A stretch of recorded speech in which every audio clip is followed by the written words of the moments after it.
ജിൻഡോ എന്ന topic live അപ്ഡേറ്റിലേക്ക് പോവാം. അതായത് അഭിഷേക് ജയദീപ് പുള്ളി ഇന്ന് രാവിലെ ഒരു കാര്യം വെളിപ്പെടുത്തുകയാണ്. അതായത് അവരുടെ ടീമിലുള്ള സായിയോടും, അതുപോലെ സായിയോടാണ് മെയിൻലി പറയുന്നത്, പിന്നെ നോറയും അതുപോലെ തന്നെ നന്ദനയും ഒക്കെ ഉൾപ്പെടുന്ന അവരുടെ ടീം അംഗങ്ങളോടാണ് പറയുന്നത്. അതായത് രാത്രിയിൽ ഉറങ്ങുന്ന സമയത്ത് ജിൻഡോ 2-3 തവണ പുള്ളിയുടെ കാലിന്റെ തുടയിൽ പിടിച്ചു. ഒരു തവണ പുള്ളി അറിഞ്ഞുകൊണ്ട് തന്നെ പിടിച്ചതായിട്ട് ഫീൽ ചെയ്തു. 2 തവണ ചിലപ്പോൾ ഉറക്കത്തിലായിരിക്കാം. പക്ഷെ 3 തവണ ഈ ഒരു ഇൻസിഡന്റ് ഉണ്ടായി. നമുക്കറിയാം, ഒരു ആണ് നമ്മുടെ ഈ പറയുന്ന അഭിഷേക് എന്ന് പറയുന്നത് LGBTQ പെടുന്ന ഒരാളാണ്. അപ്പോൾ പുള്ളിക്ക് അത് വളരെ അൺകംഫർട്ടബിൾ ആയിട്ട് ഫീൽ ചെയ്തു.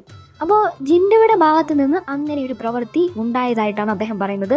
അപ്പോൾ അഭിഷേക് ജയദീപ് ഇപ്പൊ ഗബ്രി അടക്കം ആ ടാസ്കിൽ എന്റെ ദേഹത്ത് തുടരുത്, എനിക്ക് അറപ്പാവുന്നു എന്ന് പറഞ്ഞ ആ സ്റ്റേറ്റ്മെന്റിനെ അടക്കം ചോദ്യം ചെയ്ത ആളാണ് അഭിഷേക്.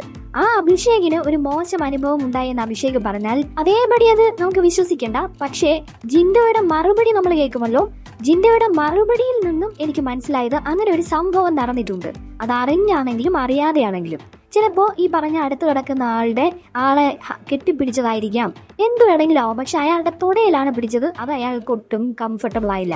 ഇയാൾ ഉറക്കത്തിൽ കിടക്കുമ്പോഴാണ്, അതായത് അഭിഷേക് ജയദീപ് ഉറക്കത്തിൽ കിടക്കുമ്പോഴാണ് ഈ സംഭവം ഉണ്ടാവുന്നത്. അറിയാതെ ജിൻഡോ ചെയ്തതാണെങ്കിലും അറിഞ്ഞുകൊണ്ട് ചെയ്തതാണെങ്കിലും വളരെ മോശം. വളരെ മോശം എന്ന് പറഞ്ഞാൽ അങ്ങനെ അടുത്ത് കിടക്കുന്ന ആളെ അറിയാതെ കയറി പിടിക്കുന്ന ആളാണെങ്കിൽ അങ്ങനെ ഒന്നിച്ച് കിടക്കരുത്. ഒറ്റയ്ക്ക് എവിടെയെങ്കിലും പോയി കിടക്കുന്നതാണ് നല്ലത്. കാരണം ഇതുപോലെ നാണം കെട്ട് നാറി തല കുനിച്ചിരിക്കേണ്ടി വരും. അത്രേ ഉള്ളൂ. ഇവിടെ തീർച്ചയായിട്ടും ഈ ടോപ്പിക്ക് ഇത് ഗൗരവത്തിലെടുക്കേണ്ട ഒരു ടോപ്പിക്കായിട്ടാണ് എനിക്ക് തോന്നുന്നത്. ബിഗ് ബോസും കാരണം വളരെ ഗുരുതരമായ ഒരു ആരോപണം തന്നെയാണ് അവിടെ ഉള്ളൊരു ഹൗസ് മേറ്റ് ഉന്നയിച്ചിരിക്കുന്നത്. അയാൾ ഒരിക്കലും ഒരു ഫേക്ക് ആയിട്ടുള്ള ഒരു അലിഗേഷൻ ഉന്നയിക്കില്ല എന്ന് നമുക്ക് ഉറപ്പിക്കാം. എന്തുകൊണ്ടെന്നാൽ ജിൻഡോ അക്സെപ്റ്റ് ചെയ്യുന്നുണ്ട്. ഇയാൾ ചെയ്ത തെറ്റിനെ ന്യായീകരിക്കാനായിട്ട് ഇയാൾ ഇവിടെ പറയുന്ന കാരണം എന്താണെന്ന് അറിയാമോ? ഇയാൾ വന്ന് കയറിയ സമയത്ത് ഈ അഭിഷേകിന്റെ കൈയിന്റെ മുകളിലായിരുന്നു അത്ര നന്ദനയുടെ കൈയിരുന്നത്. എന്തൊരു വൃത്തികേടാണ് ഈ മനുഷ്യൻ കാണിക്കുന്നത്. ഒരാളുടെ കൈയിന്റെ പുറത്ത് ഒരാളുടെ കൈയിരുന്ന ഏക്കുന്ന കുഴപ്പം അത് ചിലപ്പോൾ ഉറക്കത്തിൽ സംഭവിച്ചായിരിക്കാം. ഇനി അല്ലെന്നു വെച്ചോ, അവർ സുഹൃത്തുക്കളായി കൈ പിടിച്ചേക്കുന്ന കുഴപ്പം. പക്ഷെ ഇയാൾക്കെതിരെ ഉന്നയിച്ചിരിക്കുന്ന ആരോപണം എത്ര ഗുരുതരമാണ്.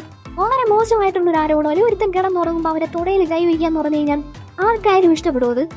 അത് 1 തവണയല്ലേ 3 തവണ. ഉറക്കത്തിൽ അങ്ങനെ പിടിക്കുന്ന അസുഖം ഉണ്ടെങ്കിൽ അത് തീർച്ചയായിട്ടും ഗുരുതരമായി ചികിത്സിക്കേണ്ട ഒരു അസുഖമാണ്. അടുത്ത് കിടക്കുന്ന ആളുടെ തുടയെ പിടിക്കുന്ന അസുഖം.